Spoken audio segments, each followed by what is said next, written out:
सोनम वांगचुक जी climate change के ऊपर एक क्लाइमेट फास्ट कर रहे हैं, पर मैं देख रहा हूँ कि उनके सारे एफर्ट्स के बाद भी उन्हें आम आदमी से इतना समर्थन या सपोर्ट नहीं मिल रहा है। तो ऐसा क्यों है? अरे होगा, कोई आमरण अनशन कर रहा होगा, हमें क्या लेना देना। तुम्हें ये लेना देना कि तुम भूखे मरने वाले हो क्लाइमेट चेंज से। खेतों में फसलें उगनी बंद होने वाली हैं। भारत में 80 करोड़ लोगों को मुफ्त खाना दिया जाता है। ये वो लोग हैं जिनके पास खाने के पैसे नहीं हैं, लेकिन इनको झुंझुना थमा दिया गया है, तमाम तरह के मनोरंजन दे दिए गए हैं। तो इन्हें फर्क ही नहीं पड़ रहा कि भविष्य इनके लिए कितना भयावह है। और अगर इस बात के लिए कहीं कोई आंदोलन हो रहा है तो हमारे कान पे जूं नहीं रेंग रही है। पिछले 40 सालों में हम अपनी आधी से ज्यादा वाइल्ड लाइफ खत्म कर चुके हैं। क्यों? डिफॉरेस्टेशन, जो कि क्लाइमेट चेंज का एक बहुत बड़ा कारण है। उत्तर प्रदेश, बिहार में, राजस्थान में, दिल्ली में, हरियाणा में 55-60 डिग्री में जी लोगे? ये बता दो, तुम्हारे एसी काम करने वाले हैं? दुनिया के 800 करोड़ लोगों में से 120 करोड़ लोग रिफ्यूजी होने वाले हैं। इनको कौन सा देश रख लेगा, ये बताओ। आपको क्या लग रहा है हमारे बंबई जैसे शहर बचने वाले हैं क्या? जितने हमारे तटीय शहर हैं, चेन्नई, मुंबई, इन सब की जनसंख्याएं बहुत बहुत खतरे में आ चुकी हैं। वो खतरा कहीं से टल नहीं रहा है। पूरा का पूरा ग्रह भेंट चढ़ गया हमारे अरमानों की। और ये अरमान ऐसी चीज है ना, ये सब कुछ खा लें तो भी पूरे नहीं होते। अगर इतिहास लिखने के लिए कोई बचा रहा ना, तो इतिहास जवाब मांगेगा। क्या जवाब दोगे? नमस्ते सर, मेरा प्रश्न लद्दाख से है।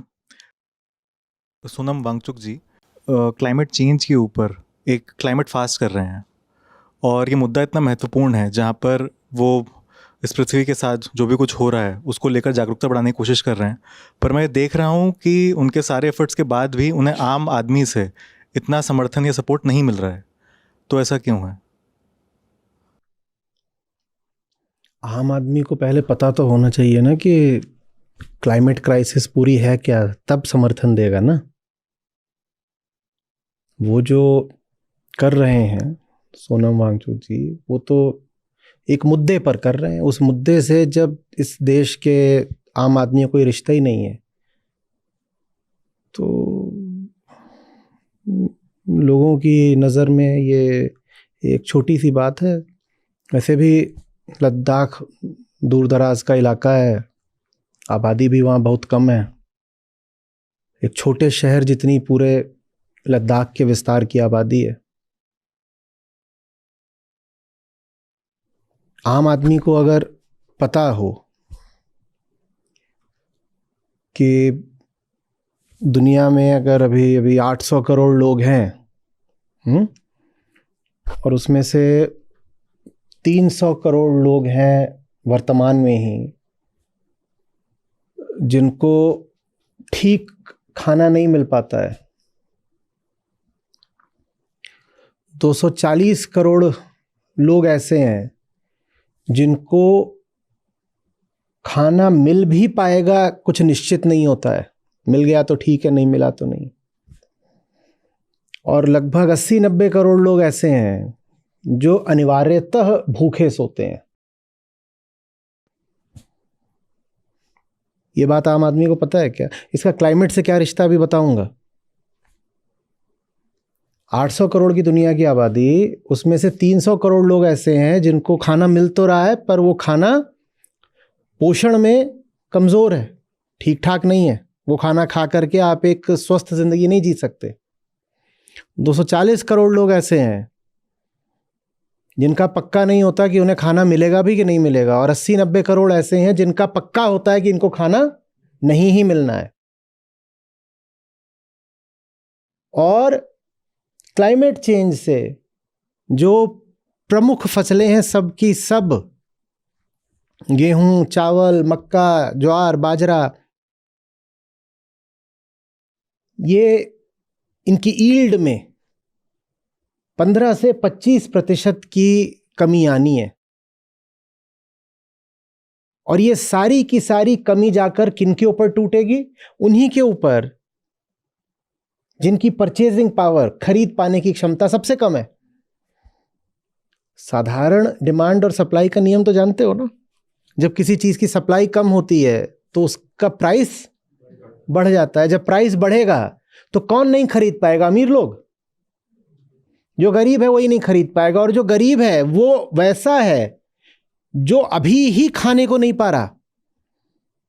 और जो दुनिया के 80-90 करोड़ लोग हैं ना जो रोज भूखे सोते हैं, इनमें से एक बहुत बड़ा हिस्सा भारत में है।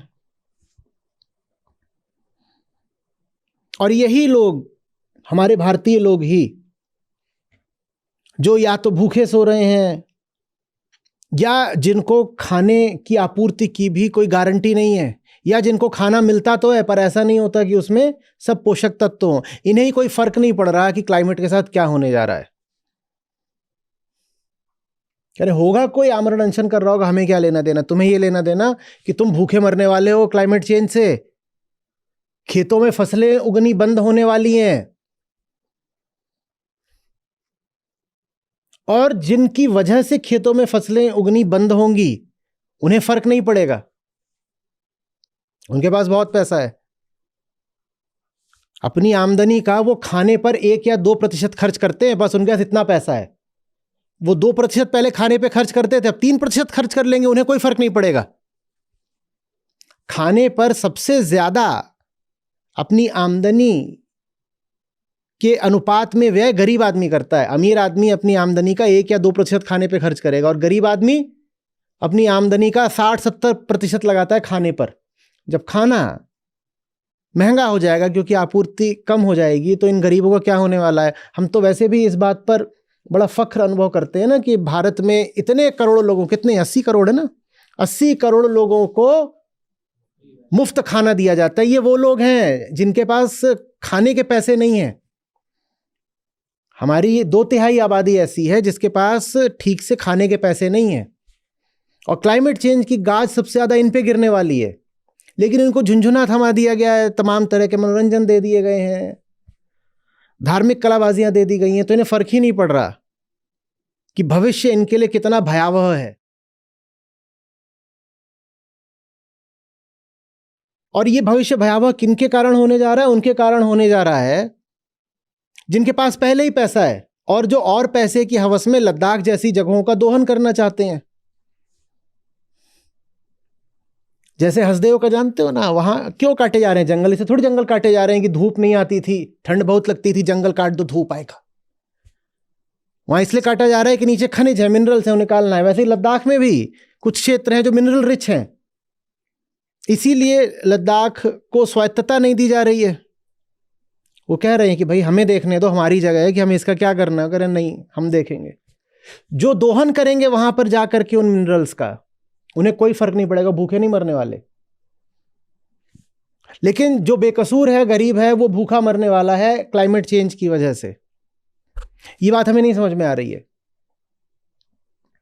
भाई फसलें एक निश्चित तापमान पर होती हैं, और फसलें एक निश्चित गर्मी पानी के पैटर्न में होती हैं। ये नहीं जानते हो क्या? खड़ी फसल पर पानी पड़ जाए क्या होता है? और जिन दिनों में बीज डलना है और बुआई होनी है, उन दिनों में अगर पानी पड़ जाए तो क्या होता है, और पानी न पड़े तो क्या होता है? ये सब नहीं जानते हो क्या? वो पूरा जब वेदर पैटर्न डिसरप्ट हो जाएगा तो कौन सी फसल होने वाली है? 365 में से 314 दिन एक्सट्रीम वेदर इवेंट्स के थे पिछले साल भारत में।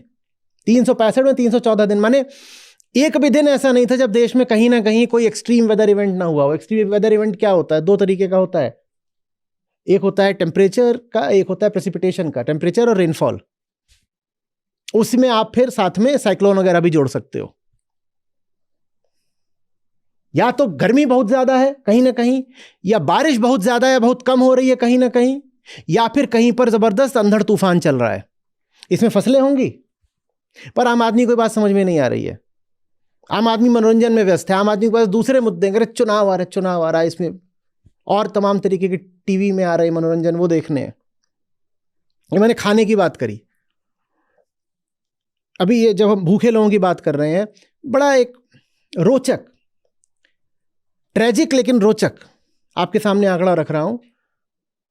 दुनिया में करीब 50-60 करोड़ बच्चे हैं जो कुपोषित हैं।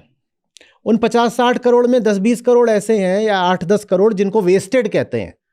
कुपोषित है उन्हें स्टंटेड वाले बोल देते हैं, और जो उनसे भी गई गुजरी हाथ में उन्हें बोलते हैं वेस्टेड। और जितने वेस्टेड बच्चे हैं दुनिया में, लगभग उतने ही ओबीज और ओवरवेट बच्चे भी हैं। माने एक तबका है जिसके बाद इतना ज्यादा है कि उसके बच्चों की समस्या यह है कि ऐसे मोटे मोटे थुल निकल रहे हैं, और एक बहुत बड़ा तबका है जिसके बच्चों के पास खाने को नहीं है। जिनके खाने को नहीं है उनकी तादाद बढ़ती ही जाएगी, बढ़ती ही जाएगी। ये जिन भूखे लोगों की मैंने बात करी ना, आपको क्या लगता है दुनिया ज्यादा प्रॉस्परस हो रही है, समृद्ध हो रही है? जिन भूखे लोगों की मैंने बात करी, पिछले 5 साल में ही इनकी तादाद में 20 करोड़ की वृद्धि हो गई है। दुनिया में भूखों की संख्या बढ़ती जा रही है, और उसका बहुत बड़ा कारण क्लाइमेट चेंज है। हम भूखे मर रहे हैं, हमारे भाई बहन भूखे मर रहे हैं, और उसका कारण क्लाइमेट चेंज है, और हम उसकी बात भी नहीं करना चाहते। ये मैंने अभी खाने की चीजों की बात करी। अब पीने की चीज पर आ जाओ, पानी। दुनिया के 100 शहर हैं जिनमें एक्सट्रीम वाटर स्केर्सिटी होने वाली हो, जो बेंगलोर में भी देख रहे हो ना, हाँ वो चीज। और उनमें से 30 शहर भारत में हैं, और भारत के 30 शहरों में बेंगलोर का नंबर तो टॉप 10 में आता भी नहीं है, या शायद 10वें नंबर पर होगा, देख के बोलना। और हमें होश नहीं है। हम सिर्फ भूखे ही नहीं, प्यासे मरने वाले हैं। और अगर इस बात के लिए कहीं कोई आंदोलन हो रहा है तो हमारे कान पे जूं नहीं रेंग रही है। ठीक बोल रहा हूं? इस लिस्ट में 10वें नंबर पे है, पर इसके अलावा भारत के 30 शहर हैं इसमें। हाँ, मैं इनके नाम लूं अभी यहाँ पे? हाँ, हाँ। जी, कम से कम जो पहले 5 है उनके तो लो। जी। जयपुर, इंदौर, थाने, वडोदरा, श्रीनगर, और इसके अलावा फिर बाकी अन्य राज्यों से भी अलग अलग शहर हैं। हम भूखे और प्यासे दोनों मरने वाले हैं। बस ये है कि जिनके पास पैसा है वो कहेंगे चलो पानी की बोतल 1000 रुपए की भी आ रही तो ले लेते हैं। गरीब क्या करेगा? और भारत देश तो अभी भी गरीबों का ही है। फिर याद करिए कि 80 करोड़ लोगों को मुफ्त खाना दिया जा रहा है, माने सब गरीब हैं। इनका होने क्या वाला है? हमें कुछ नहीं समझ में आ रहा हमारा क्या होने वाला है। हमें तरह तरह के नशे दे दिए गए हैं और उनमें धुतते हैं हम। क्लाइमेट चेंज के इतने तरह के उपद्रव हैं, ऐसे ऐसे परिणाम हैं, मुझे समझ में नहीं आता मैं कौन सा छोर पकड़ूं, कहां से बात शुरू करूं, किधर को ले जाऊं।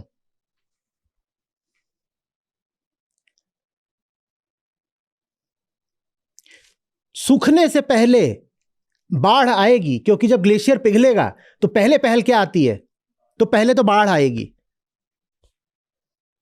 पहले बाढ़ आएगी, फिर एकदम पूरा सूखा पड़ जाना है। जिस लद्दाख की वहां पर बात हो रही है भाई, वो हिमालय का हिस्सा है। जब ग्लेशियर पिघलेगा तो पहले पहल क्या होगा?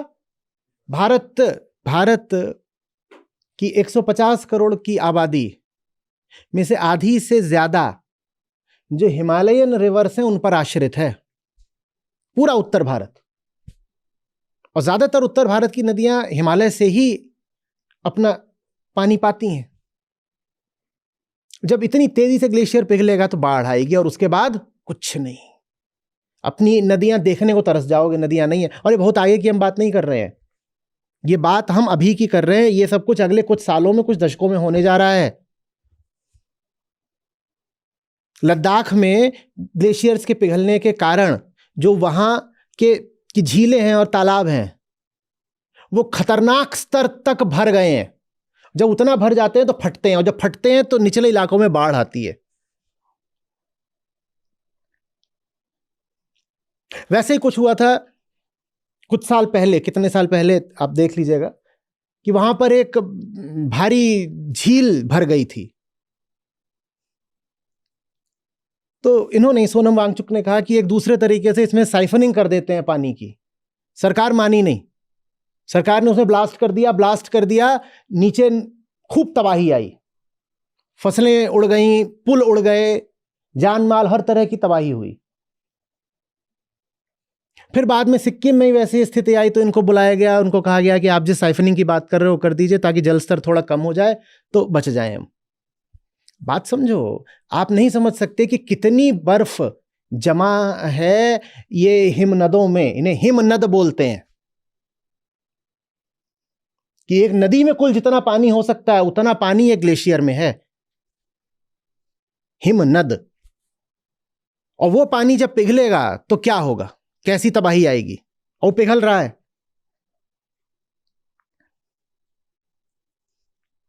और उसके पिघलने से मैं आपसे पहले भी बता चुका हूं कि एक बहुत गंदा फीडबैक साइकिल शुरू होता है। बर्फ का रंग सफेद होता है, बर्फ पर जब धूप पड़ती है तो बर्फ उसको वापस रिफ्लेक्ट कर देती है, लेकिन जैसे जैसे बर्फ पिघलती जाती है, और बहुत तेजी से पिघल चुकी है, पिघल रही नहीं है, पिघल चुकी है, वैसे वैसे बर्फ के नीचे की जो मिट्टी और चट्टाने हैं वो एक्सपोज होते जाते हैं, और वो सूरज की रोशनी को सोखते हैं। बर्फ नहीं सोखती, वो सोखते हैं। जब वो सोखते हैं तो गर्म होते हैं, वो गर्म होते हैं तो बर्फ और पिघलती है। जब बर्फ और पिघलती है तो रॉक्स और ज्यादा एक्सपोज होती हैं। जब रॉक्स और ज्यादा एक्सपोज होती हैं तो वो और ज्यादा सनलाइट एब्जॉर्ब करती हैं। जब वो और ज्यादा सनलाइट एब्जॉर्ब करती है, बर्फ और पिघलती है, बर्फ और पिघलती है तो और ज्यादा रॉक्स एक्सपोज होती हैं। ये एक ऐसे निगेटिव फीडबैक साइकिल चलता जाता है। और वही जो पानी है जो पिघल रहा है, जब उस पर धूप पड़ती जाती है और तापमान बढ़ता जाता है तो पानी क्या बन जाता है, भाप, वाटर वेपर, H2O। और H2O अपने आप में ग्रीन हाउस गैस होती है। ग्रीन हाउस गैस कोई सिर्फ कार्बन डाइऑक्साइड थोड़ी ही होती है, कार्बन डाइऑक्साइड से कहीं ज्यादा बड़ी ग्रीन हाउस गैस मीथेन है। N2O, H2O, ये सब ग्रीन हाउस गैसेस हैं।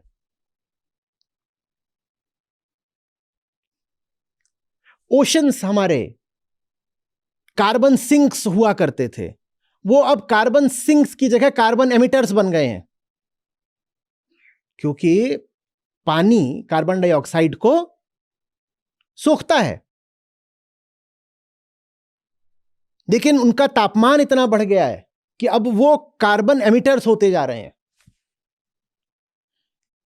Acidification of oceans.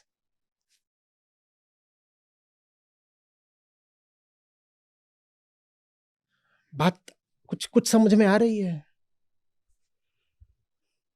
पानी का जल स्तर, अब ये जो पिघलेगा पानी, जो ये बड़े बड़े ग्लेशियर है, ग्लेशियर सिर्फ लद्दाख में नहीं है, हम आर्कटिक की, अंटार्कटिक की भी तो बात करेंगे। वहां से जो पिघलता है पानी वो जाता है समुद्रों में, और उससे समुद्रों का जल स्तर क्या हो रहा है, बढ़ता जा रहा है, बढ़ता जा रहा है, बढ़ता जा रहा है। आपको क्या लग रहा है हमारे बंबई जैसे शहर बचने वाले हैं क्या? जितने हमारे तटीय शहर हैं, चेन्नई, मुंबई, इन सब की जनसंख्याएं बहुत बहुत खतरे में आ चुकी हैं, और वो खतरा कहीं से टल नहीं रहा है। 2015 में पेरिस में बड़ा समझौता हुआ था, और 2015 के बाद से ग्रीन हाउस गैसेस का उत्सर्जन घटने की जगह और बढ़ गया है।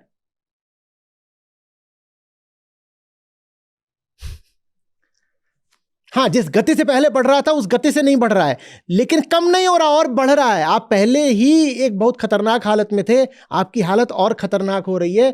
और इसको जो वैज्ञानिक हैं, क्लाइमेट साइंटिस्ट्स हैं, वो कह रहे हैं we are accelerating towards our doom. We are not just moving towards our destruction, we are accelerating towards our destruction. जो क्लाइमेट गोल्स हमने अपने लिए निर्धारित करे थे, क्लाइमेट गोल ये है कि भाई हमें रोकना है 1.5 डिग्री पर, जो एवरेज राइज इन टेम्परेचर है उसको 1.5 डिग्री पर अगर रोकना है, तो आज आप जितना एमिशन करते हो कार्बन डाइऑक्साइड का, इससे लगभग 42% कम, माने आधा करना पड़ेगा इसको 2030 तक। आपको लग रहा है कोई भी सरकार दुनिया भर में गंभीर है ये करने में? 1.5 डिग्री छोड़ दो, अगर 2 डिग्री पर भी रोकना है तो आपको 28% कम करना पड़ेगा। कम छोड़ दो तो बढ़ रहा है, माइनस में जाने की जगह तो और प्लस में जा रहा है। लेकिन आम आदमी को इससे फर्क नहीं पड़ता। आम आदमी के पास झुंझुने हैं और न जाने कहां पर मगन है, कौन से उसके पास मुद्दे हैं। देखो ना टीवी में, सोशल मीडिया में कौन से मुद्दे चल रहे हैं। उनसे क्लाइमेट चेंज की बात करो तो कहते हैं हाँ, होक्स है, होक्स। यही होंगे जो मरेंगे सबसे पहले।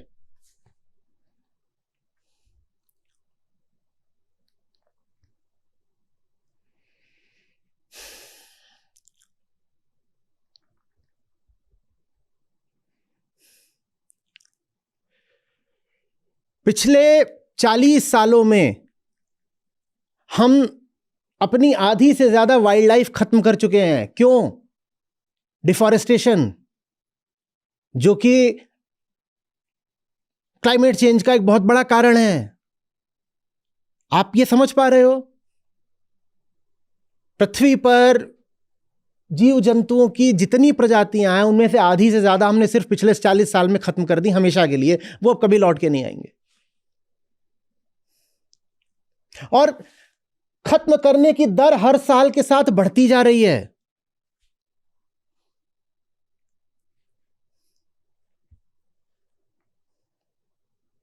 क्योंकि हमें अपनी आबादी बढ़ानी है। आम आदमी तो इसमें लगा हुआ है ना, मैं, मेरा घोंसला, घोंसले में मैं, मेरी चिड़ैया और हमारे अंडे।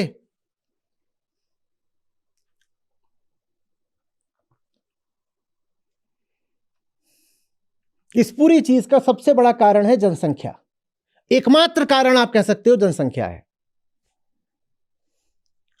बाकी आप रिसाइकलिंग और प्लास्टिक और इस तरह के झुंझुने बजाते रहो, उससे कुछ नहीं होगा। मैं आपको वो दिखा चुका हूं कि इस तरह के झुंझुने जो आप बचाते हो ना और बोलते हो मैं क्लाइमेट चेंज रोकने के लिए ये सब कर रहा हूं, क्या कर रहा हूं कि मैं 1 किलोमीटर गाड़ी कम चलाता हूं और मैं घर में इस तरह के बल्ब लगाता हूं और मैं प्लास्टिक का कम इस्तेमाल करता हूं। इन सब कामों को मिला करके भी 5% फर्क नहीं पड़ना, 95% फर्क पड़ना है आबादी से। आबादी नहीं कम होगी तो इस महाविनाश को आप नहीं रोक सकते हो।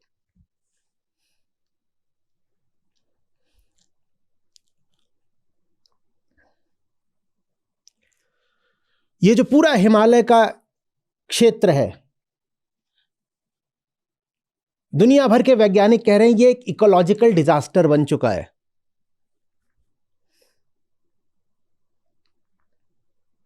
इसलिए वहां पर आंदोलन हो रहा है।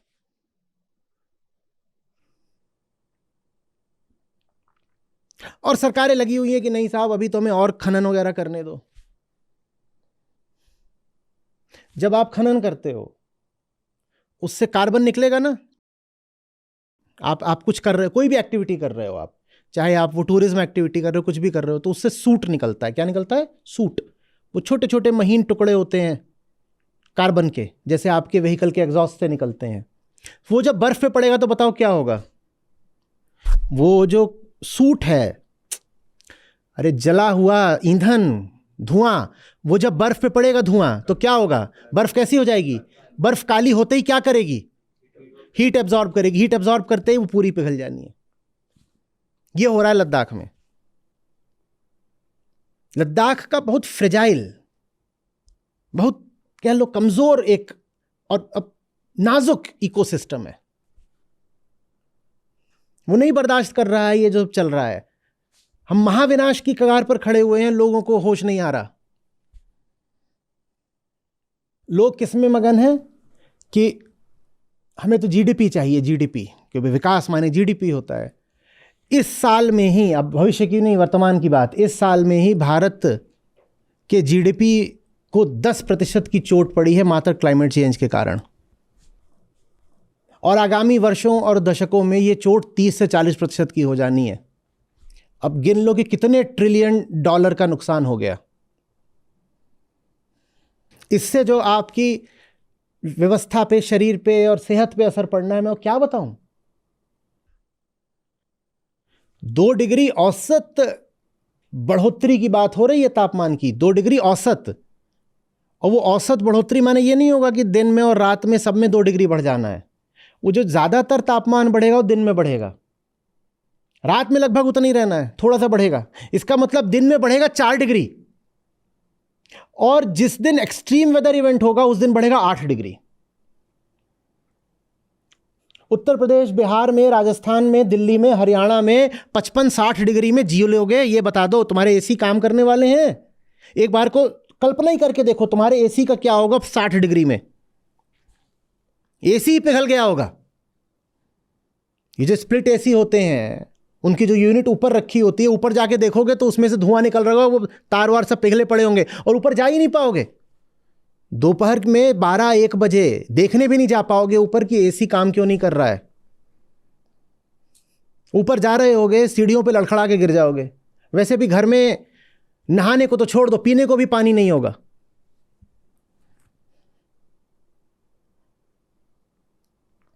गाड़ी बाहर खड़ी होगी, जाओगे देखोगे टायर फट चुके हैं और पिघल करके चिपक चुके हैं। क्योंकि 2 डिग्री औसत है भाई। लोग कहते हैं 2 डिग्री 2 डिग्री, तो 2 डिग्री नहीं है। उस 2 डिग्री का मतलब है हफ्ते में एक दिन 8 डिग्री और प्रतिदिन 4 डिग्री, क्योंकि इक्वल राइज नहीं है। 2 डिग्री तो एवरेज आउट होके हो रहा है। रात में 0 है तो दिन में 4 है, तब एवरेज 2 आएगा। और जो ये रेंज ऑफ टेम्परेचर बढ़ेगा वो संभाल कैसे पाओगे? अभी आपके शरीर की व्यवस्था एक तरह के तापमान से संतुलन बना चुकी है। वो सब जब बदल जाएगा तो कैसे जी लोगे? कितनी नई तरीके की बीमारी आएंगी, कभी सोचा है? कोविड जैसी हजारों बीमारियां उछल करके आने वाली हैं, क्योंकि वो सब वायरस बर्फ के नीचे हजारों लाखों करोड़ों साल से दबे पड़े हैं, डॉर्मेंट हैं।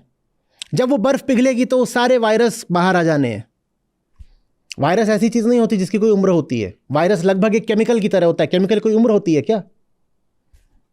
वायरस को लिविंग नॉन लिविंग दोनों माना जाता है, क्योंकि वो केमिकल की तरह होता है।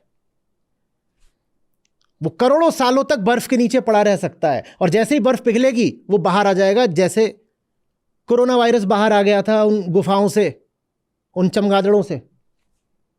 एक कोरोना वायरस ने पूरी दुनिया हिला दी। ऐसे लाखों वायरस हैं जो बाहर आने को तैयार बैठे हुए हैं, लेकिन आम आदमी को कोई फर्क नहीं पड़ रहा है।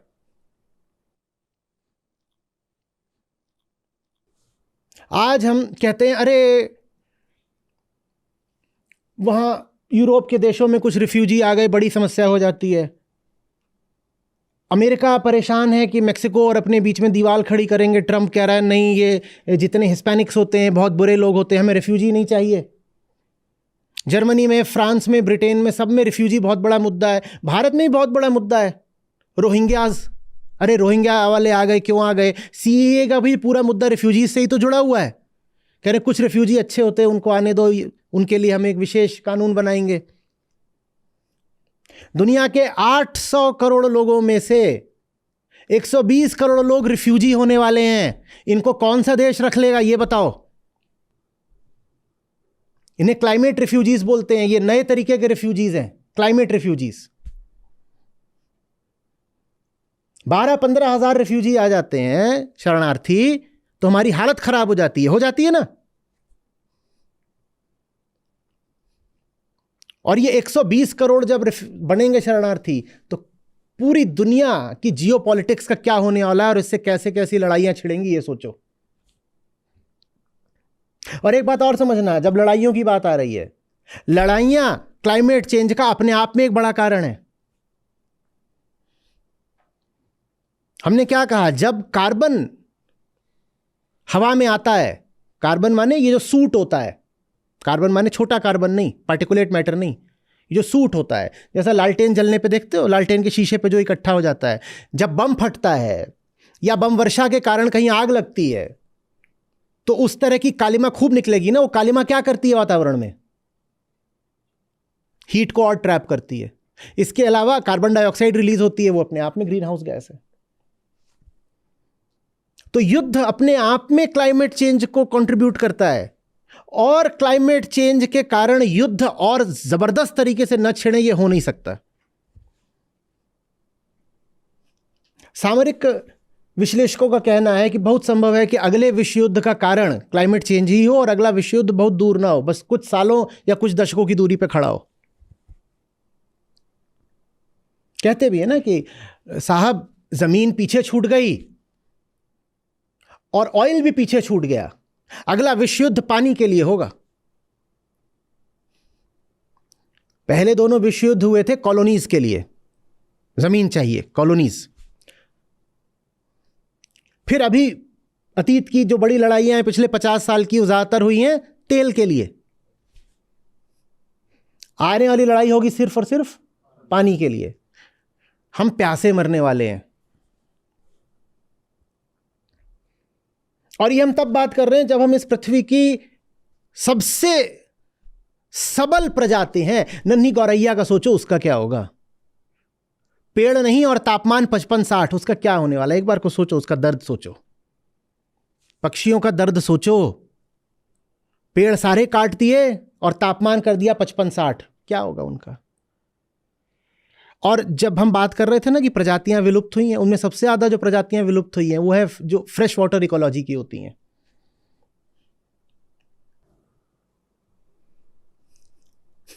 अपने बच्चों को हम कौन सी दुनिया दे रहे हैं? ये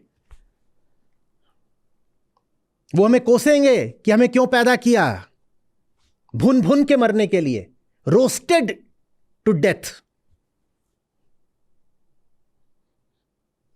इसके बहुत और आयाम हैं, मैं सबके सब तो अभी एकदम स्मृति से आपको बता नहीं सकता हूं, पर मानव गतिविधि का कोई क्षेत्र ऐसा नहीं है जो क्लाइमेट चेंज की भयानक चोट न झेलने वाला हो।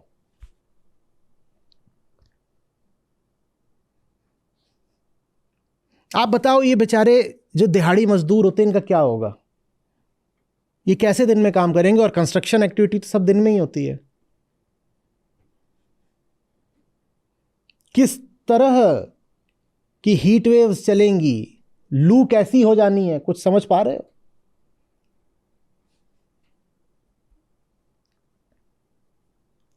और समझिएगा, हमारी ये जो पूरी शारीरिक व्यवस्था होती है ना, जैसे आप भारतीय हो तो हमारे जीन्स बने हुए हैं एक खास तरीके की टेम्परेचर रेंज में रहने के लिए। जब आप उस टेम्परेचर रेंज में नहीं रहते तो फिर आपको अतिरिक्त इंतज़ाम करने पड़ते हैं। आपको एसी चलाना पड़ता है, या आप किसी ठंडे देश चले गए, भारतीय कनाडा चला गया, तो वो अपना ज़्यादा मोटे कपड़े पहनेगा गर्म। और आप पाते हो कि जब पश्चिमी लोग भारत आते हैं तो भारत की ठंडी में भी वो टी शर्ट पहन के घूम रहे होते हैं, क्योंकि उनका शरीर वो -10 -20 के लिए अभ्यस्त हो गया होता है। भारतीय शरीर बहुत ऊंचे तापमानों के लिए अभ्यस्त नहीं है, और तन पर जब चोट पड़ती है तो उसका असर मन पर पड़ता है। हम साइकोसोमेटिक जीव हैं, हमारी पूरी मानसिक व्यवस्था चरमरा जानी है क्लाइमेट चेंज से, क्योंकि क्लाइमेट चेंज 2 डिग्री का नहीं है, एक्सट्रीम वेदर इवेंट्स का चेंज है। हत्या, हिंसा, तमाम तरह के अपराध बहुत बहुत बढ़ जाने हैं। पूरी पृथ्वी को बुखार आ गया, तप रही है, इंसान भी तपेगा, और इंसान तपेगा तो न जाने वो कितने नरकों की आग पैदा करेगा। उसमें हमारा तो जो होगा सो होगा। पृथ्वी की आधी से ज्यादा प्रजातियां हमने पहले ही मार दी हैं, बाकी सबको हम मार के जाएंगे।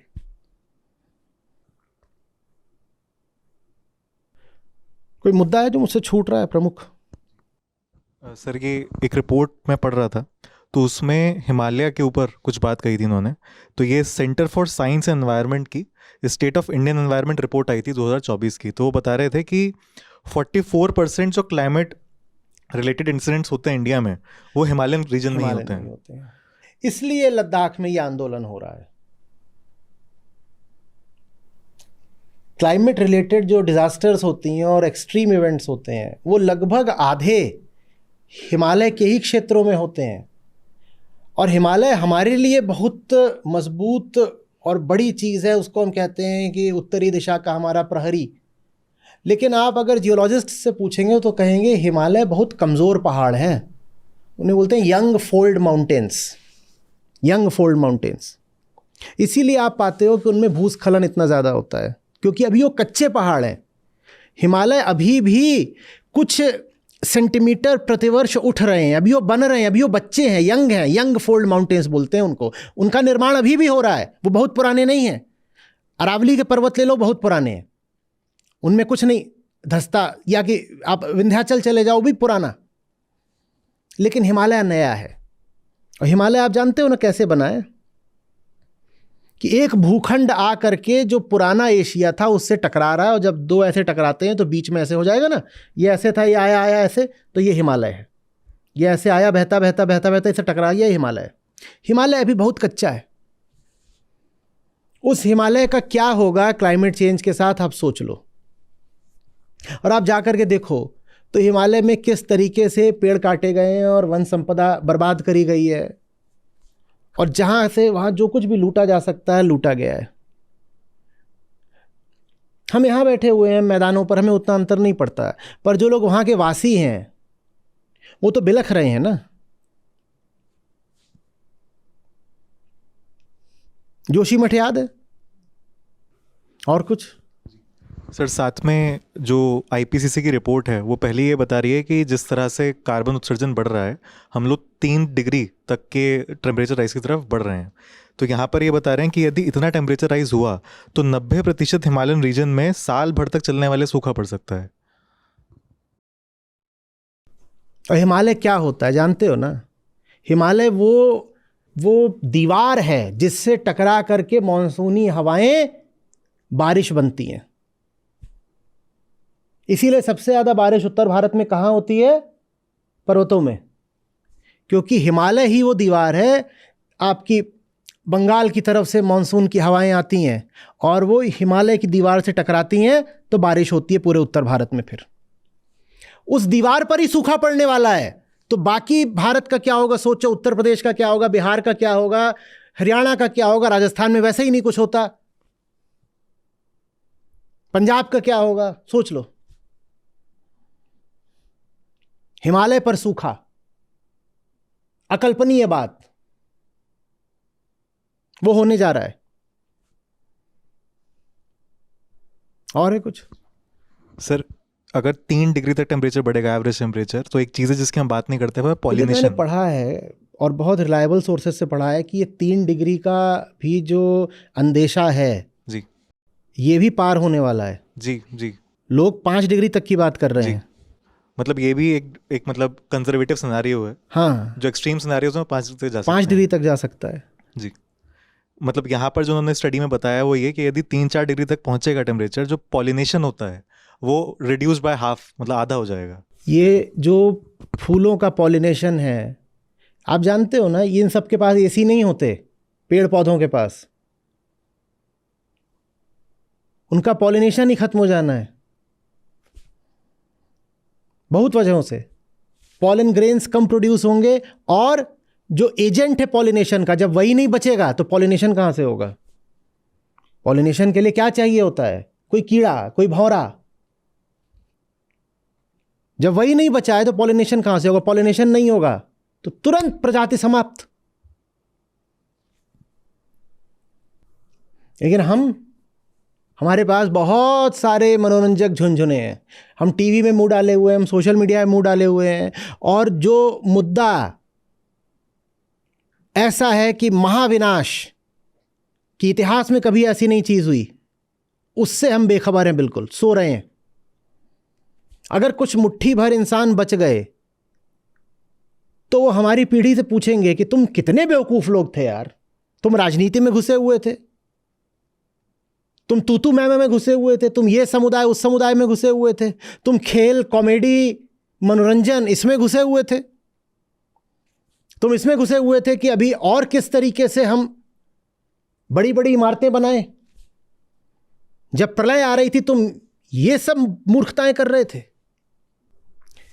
हमने बहुत सारे आयामों में बात करी कि यहां इतना नुकसान है, यहां कितना नुकसान है, यहां कितना नुकसान है, यहां कितना नुकसान है, यहां कितना नुकसान है। जो कन्फ्लिक्ट थ्योरी होती है स्ट्रेटजी में, वो मालूम है क्या बोलती है? वो बोलती है ये सब आप अलग अलग देख रहे हो, लेकिन जब ये सब एक साथ होते हैं तो ये मल्टीप्लाई कर जाते हैं। आपने एक जगह देखा कि 10% नुकसान है, आपने दूसरी जगह भी देखा 10% नुकसान है, आपने अपने आप को क्या समझा लिया कि साहब इन दोनों में तो 10% नुकसान है।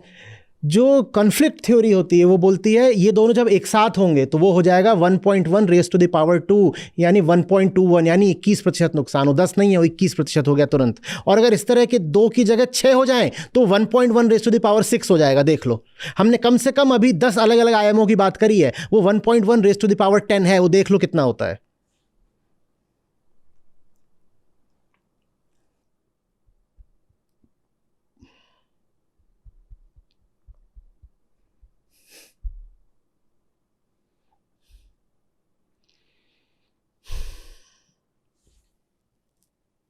किसी में दम नहीं है कि खुल के बोल सके कि इस पूरी चीज का एक कारण है जनसंख्या। उल्टे लोग अपने अपने झुंडों की, अपने अपने कबीलों की तादाद बढ़ाने में लगे हुए हैं। भाई मेरे, carbon emission is proportional to consumption, ठीक है, बहुत सीधी सीधी इक्वेशन है, समझ लो। Carbon emission is proportional to consumption, more और लेस। उसमें जो मीडिएटर होता है वो टेक्नोलॉजी होता है। Consumption with a better technology will lead to lesser emission. लेकिन आप टेक्नोलॉजी कितनी भी बढ़ा लो, मोटे तौर पे ये बात बिल्कुल वैलिड है कि consumption is proportional to emission, carbon emission. और consumption equals population into per capita consumption, सीधी सी बात है बहुत। पर कैपिटा कंजम्पशन तो बढ़ना ही है, क्योंकि पृथ्वी पर बहुत अभी गरीब लोग हैं, उनका तो पर कैपिटा बढ़ना जरूरी है। वो तो बेचारे भूखे मर रहे हैं, उनको तो और कंजम्पशन चाहिए, उनको घर चाहिए, होमलेस लोग हैं, सड़कों पे सो रहे हैं। तो पर कैपिटा कंजम्पशन तो बढ़ेगा। और अभी टोटल कंजम्पशन जितना है उसके लिए कई पृथ्वियां चाहिए, पर कैपिटा कंजम्पशन तो बढ़ेगा। तो टोटल एमिशन का क्या होगा फिर? वो बढ़ेगा ही। उसको फिर रोकने का एक ही तरीका है ना, क्या? पॉपुलेशन कम करो, उसके अलावा कोई तरीका नहीं है। यह में नहीं बात समझ में आ रही, और किसी सरकार में दम नहीं है कि यह बात खोल के बोले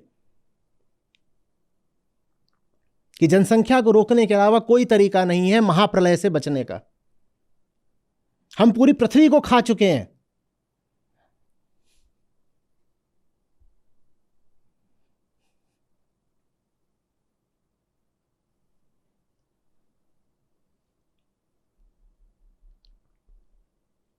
और है कुछ? सर आप जो भी बात कर रहे हैं उससे जुड़ा एक तथ्य है। एक दिन कहलाता है अर्थ ओवरशूट डे, कि पूरे साल का एक वो दिन जब तक आते आते हम पृथ्वी की उस साल की जितनी रिसोर्सेज थी वो सब हम खत्म कर चुके होते हैं।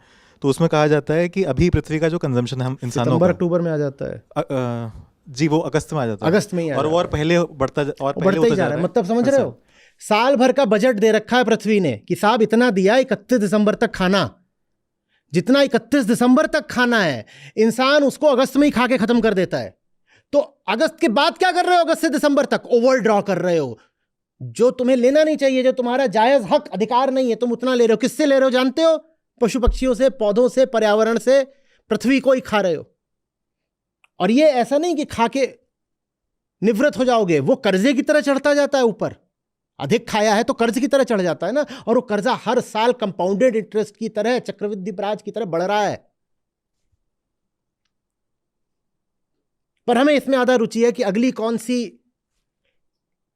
मनोरंजक और उत्तेजक मूवी आ रही है और उसमें कौन सी कोमलांगिनी ने आइटम नंबर बताया है, और कौन सी सेलिब्रिटी ने कितने बच्चे पैदा कर दिए, और कौन सी सेलिब्रिटी ने नया प्राइवेट जेट खरीदा है जिसमें वो कार्बन एमिट करते हुए कौन सी जगह पे जा करके अपना फोटो शूट कर रही है।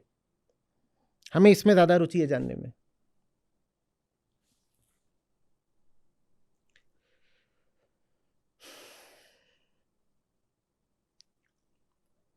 एक भी तुम्हारी सेलिब्रिटी है जो ये बात कर रही हो, तो तुमने उनको सेलिब्रिटी क्यों बना रखा है? एक भी तुम्हारा नेता है जो ये बात कर रहा हो, तुमने उनको नेता क्यों बना रखा है? एक भी मीडिया चैनल है जो ये बात कर रहा हो, नहीं तो तुम उनको देखते क्यों हो?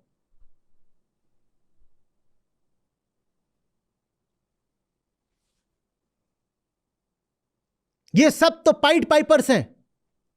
पाइट पाइपर और फैमिली की कहानी पता है ना? वो अपनी बीन बजाते हुए जा रहा है और सारे चूहे उसके पीछे पीछे, उसने सबको जाकर के पहाड़ से नीचे कर दिया, सब मर गए। वैसे ये सब सेलिब्रिटी आगे अपना तुम्हें सम्मोहित करने वाला, हिप्नोटाइज करने वाला संगीत बजाते चल रहे हैं। तुम चूहों की तरह इनके पीछे पीछे जा रहे हो। किधर को जा रहे हो? अपनी मौत की ओर जा रहे हो इनके पीछे पीछे।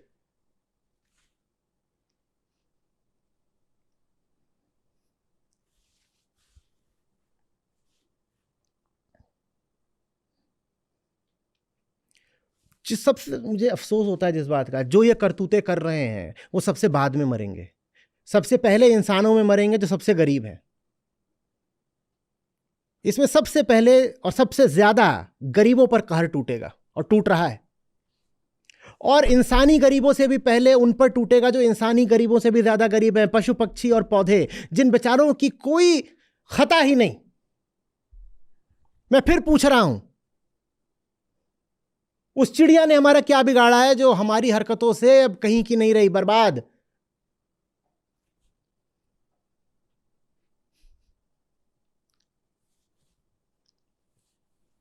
पर हमारे पास हमारी कामनाएं, हमारे अरमान हैं जो हमें पूरे करने हैं किसी भी हालत में। मुझे तो अपने अरमान पूरे करने हैं। पूरा का पूरा ग्रह भेंट चढ़ गया हमारे अरमानों की, और ये अरमान ऐसी चीज है ना, ये सब कुछ खा लें तो भी पूरे नहीं होते।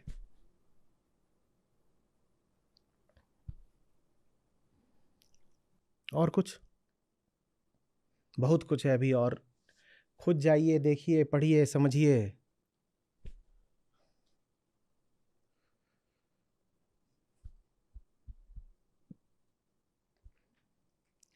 अगर इतिहास लिखने के लिए कोई बचा रहा ना, तो इतिहास जवाब मांगेगा। क्या जवाब दोगे?